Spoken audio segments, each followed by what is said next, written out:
longevity medical clinic, we've had hundreds of couples who become... Uh-oh, we got a problem here. The generator light's on. It looks like we're having a fault in the charging circuit. First thing I want to do is check the voltage of the battery with the engine off.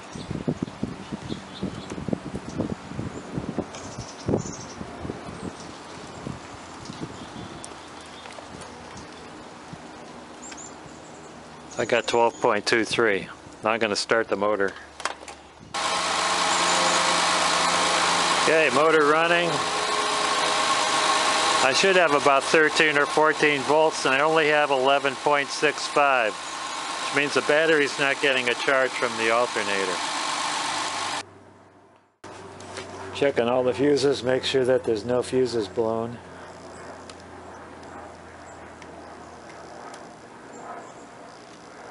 All the fuses look good. Let's remove the battery ground cable.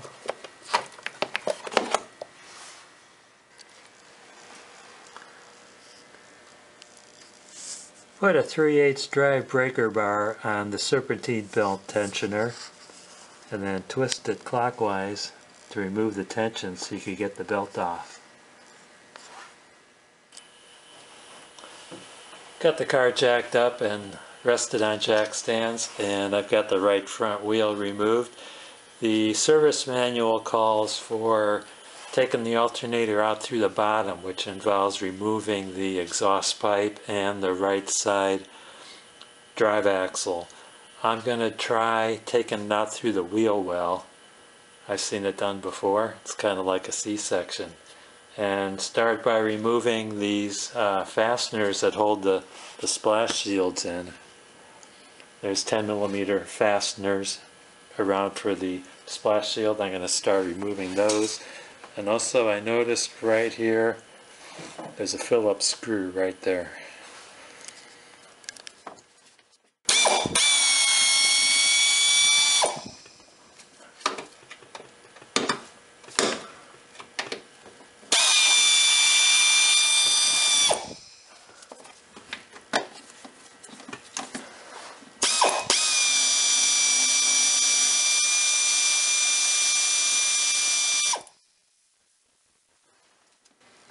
In addition to this Phillips right here, I noticed that there is another Phillips. Oh, that's not a Phillips, it's just one of those plastic body clips right here on the rear side of the wheel well. I don't know what that fastener is. It looks like it's coming in from the other side. There's nothing down there. I think I got them all on the inside other than those.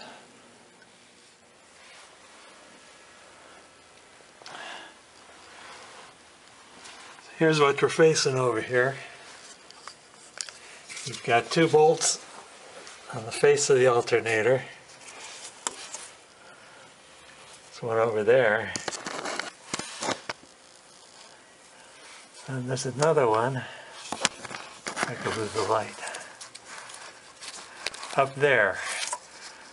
And then on the back of the alternator there's an L bracket. Let's see if I could get in there.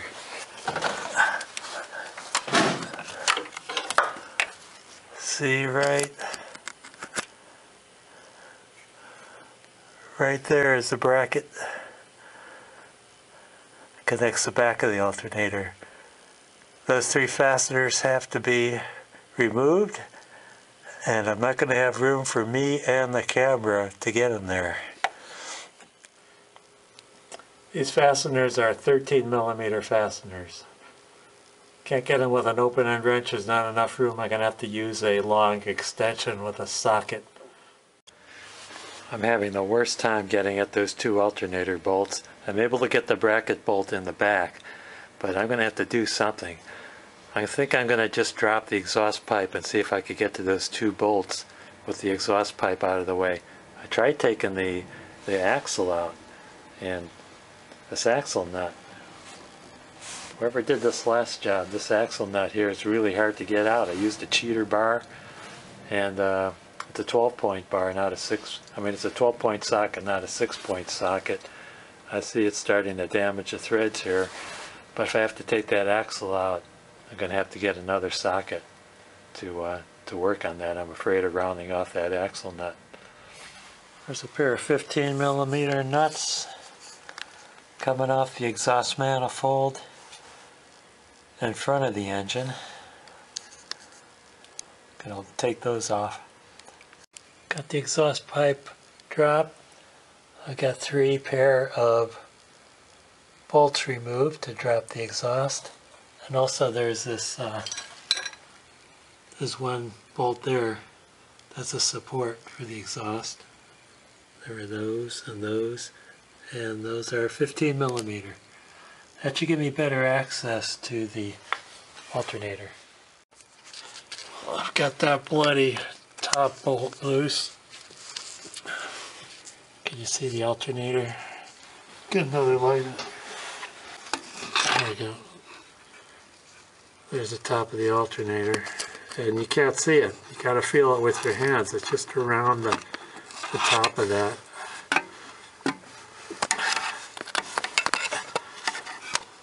It's over.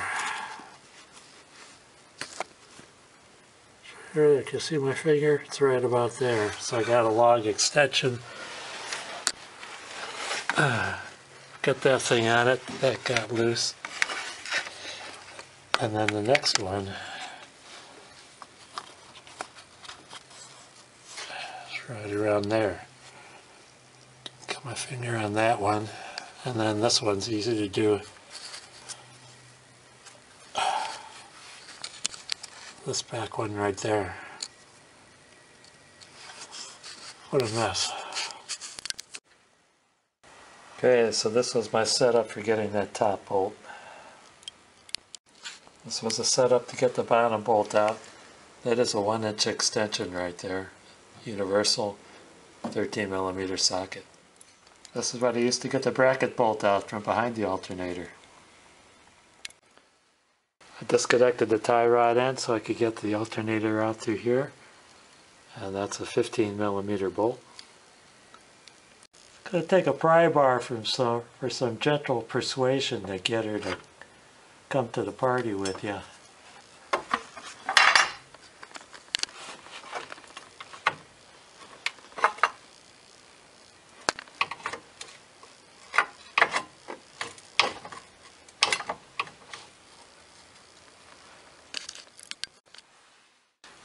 Okay, I was able to knock the pulley loose from the top using a long piece of wood.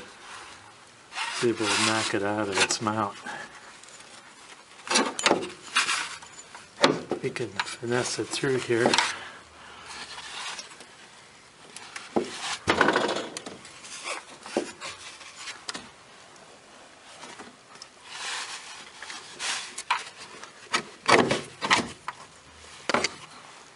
Okay, I gotta undo the connections on the back. There's some fittings back here.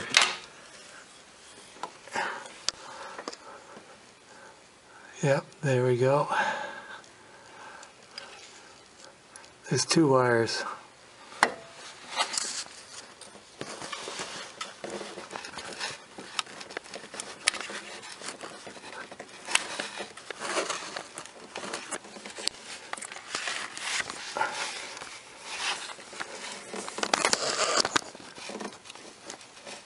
One's held down with a nut.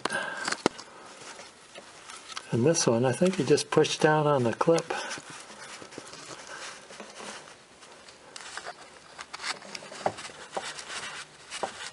Yeah, I'm going to need 2 hands, but there's a piece of wire on there right there.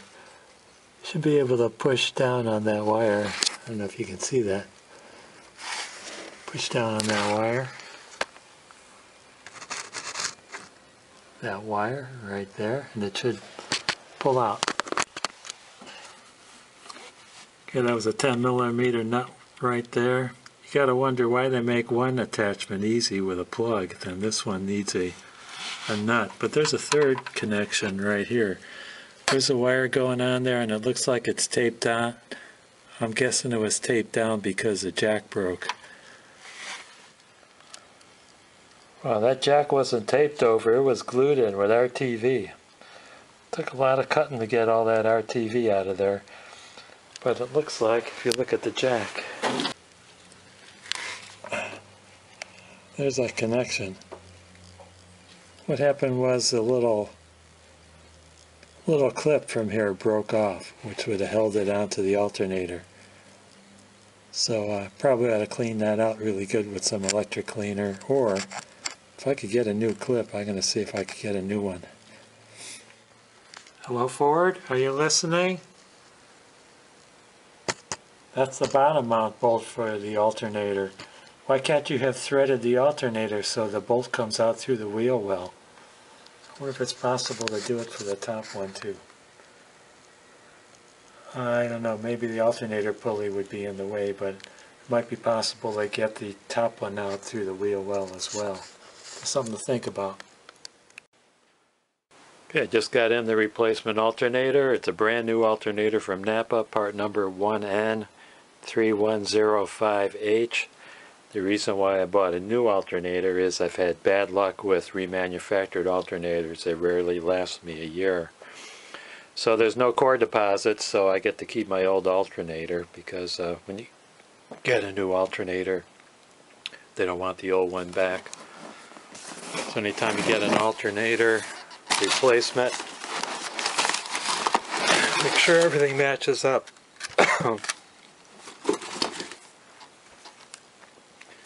Make sure the mounting brackets are the same. Excuse me. In this case, they are the same.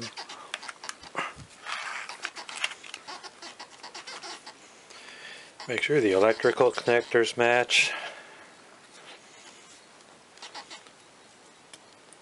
Got the brush housing here. Got this connector. This is the terminal that sends the alternator light, the idiot light, to the dashboard. So all that matches up pretty well. If you remember, I had a broken locking tab on my jack that goes into this terminal, and excuse me, I wanted to do a professional job and replace that jack. The jack comes with a wire, and it was over $60, so I see why the mechanic who did this job last time didn't replace that, and I'm probably going to do what he did. I'm going to use some silicone to keep that jack from slipping out of this terminal.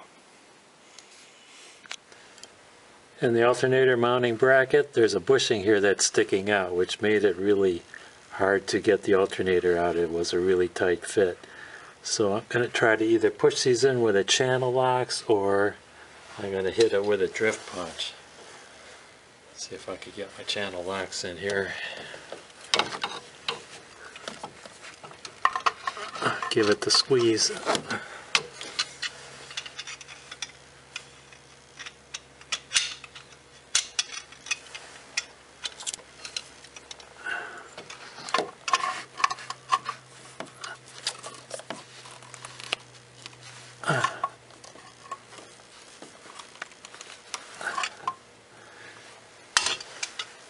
That's not doing it.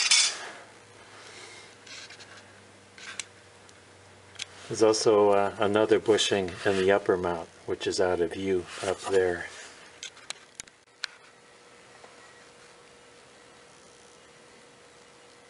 Right up there. I don't think you're going to be able to see me hitting that with my drift punch.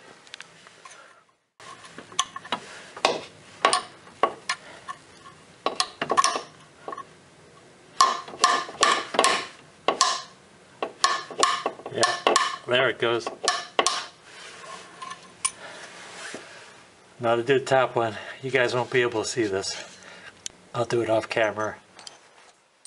Okay, let's see how this thing fits in here.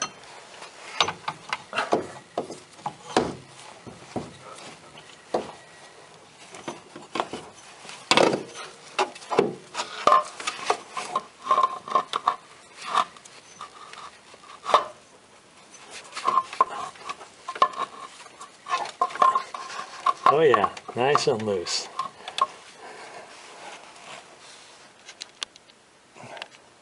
Before I put any bolts in, I'm going to hook up the electrical connectors, and then want to make sure I get all 3 bolts in loosely, because I don't want any of the bolt holes misaligned if I happen to tighten one of them. Okay, I've got 2 of the connectors in. I silicone that middle connector. I'm going to wait an hour for that silicone to set because I don't want to disturb that terminal and have the wire pull out. And that 3rd connector right there, it's a little bit short, so I need to get the alternator closer to that connector in order to hook it in. That ought to just snap in place. I was able to get the 3 mounting bolts started by hand, the 2 for the front mount and then the 1 bracket in the back. I'm going to now tighten those up with a wrench. Okay, alternator bolts are firmly in position. Now it's time to slip on the serpentine belt. Now's a good time to check your serpentine belt for cracks to see if you need to replace it. This one is not worn, so I'm going to reuse the old one.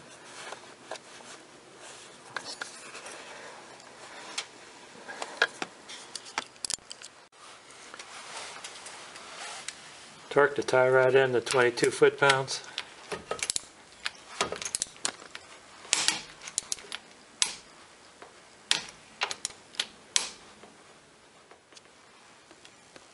For the next stage, we're going to reconnect the exhaust Y pipe.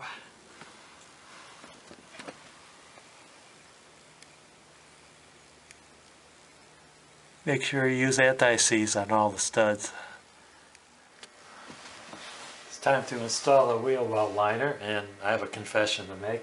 Last night I was going through the shop manual, checking out the procedures, make sure I didn't miss anything. And I noticed there are instructions to remove the wheel well liner and disconnect the tie rod end. So I don't know how I missed it. I must be some kind of knucklehead, but that explains why it took me 10 hours to do this the first time I did it. I don't know, must have been about 15 or 16 years ago. Also, this is the wheel speed sensor. I didn't see where this terminal clicks in. Can you see that terminal? Right in there. There's a little clip in there where it connects to another cable. I didn't see anywhere where it connects. I want to keep it out of the spring, so I don't want to connect it. Well, there's no cables up here anyway. So I just taped it to the wheel well. That should be good enough. The fender well liner, the wheel well liner ought to hold it in place.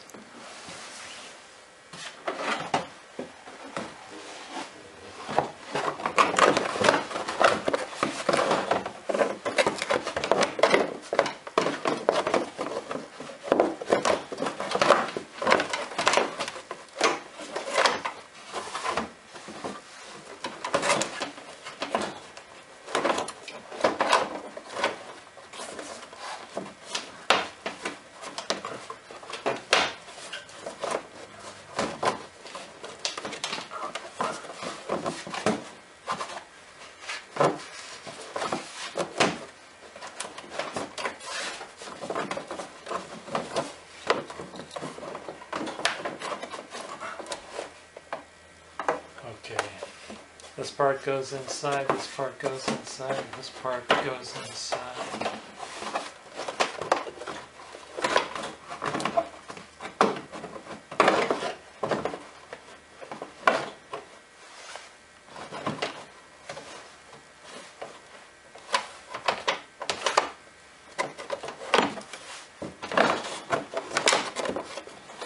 I guess it's a matter of scooping it in from the bottom.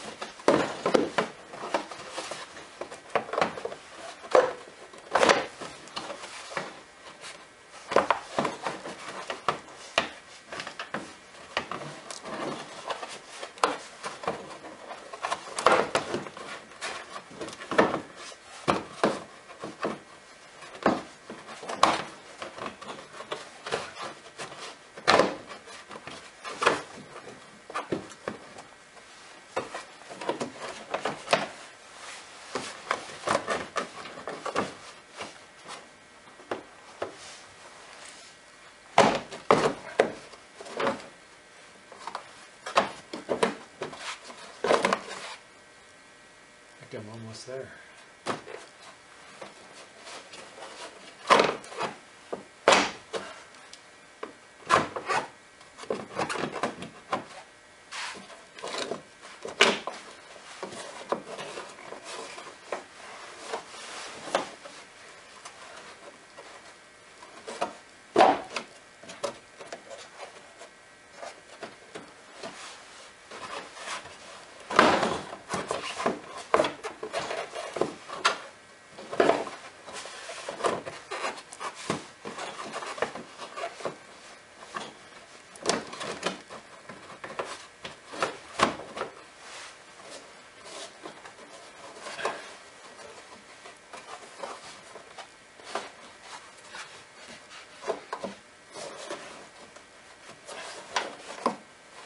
Yeah, this tab on the left is the hardest part to get in. I'm going to wrestle with that for a while.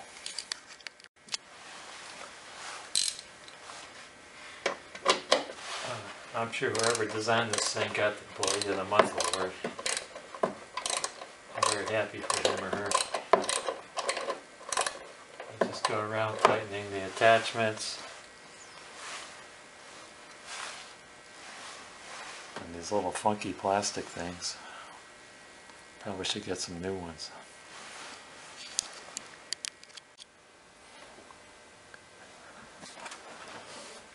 Don't forget this mini splash shield.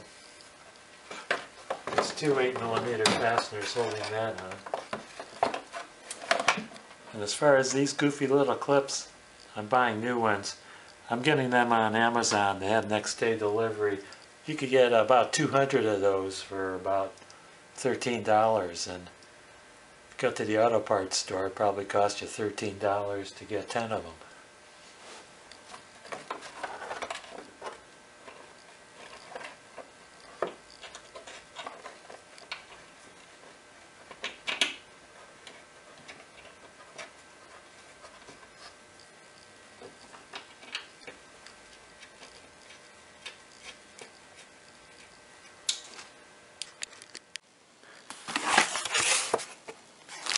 Body clip connectors came in.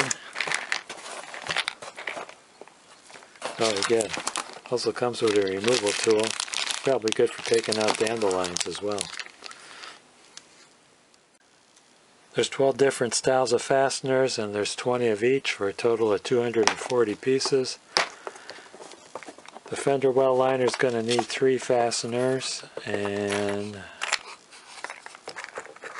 I think it's going to need the smallest one. Going to need about 3 of those.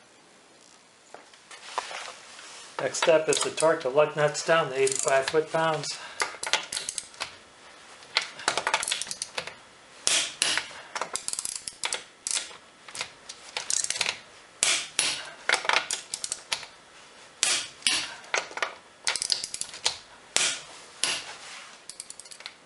Okay, who here thinks we're done? No, we're not done. Anytime you replace an alternator, there's a good possibility your battery's worn down. And if you start a car with a new alternator on a dead battery, you're going to burn out your alternator. It's just going to cause it to work too hard. So I'm going to put the charger on. Negative to negative, positive to positive. You are positive, right? Yep. Positive to positive. Plug in the charger.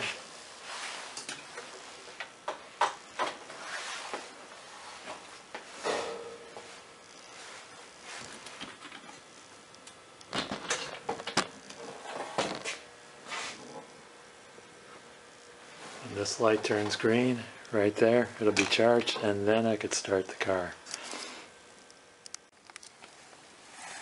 Battery's charged up, and before I started, I want to make sure with key on, engine off, that the wiring is working properly, and I want to make sure that the generator light goes on with the ignition on. Yep. There it is over there. Okay, now we can start it.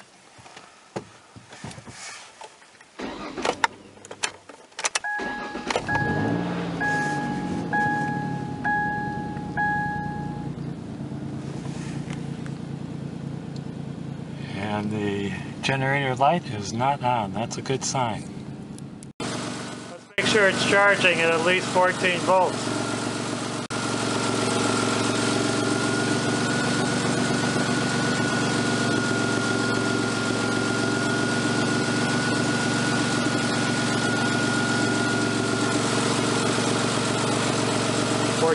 .5 volts, that's pretty good. Okay, don't forget to update your maintenance log.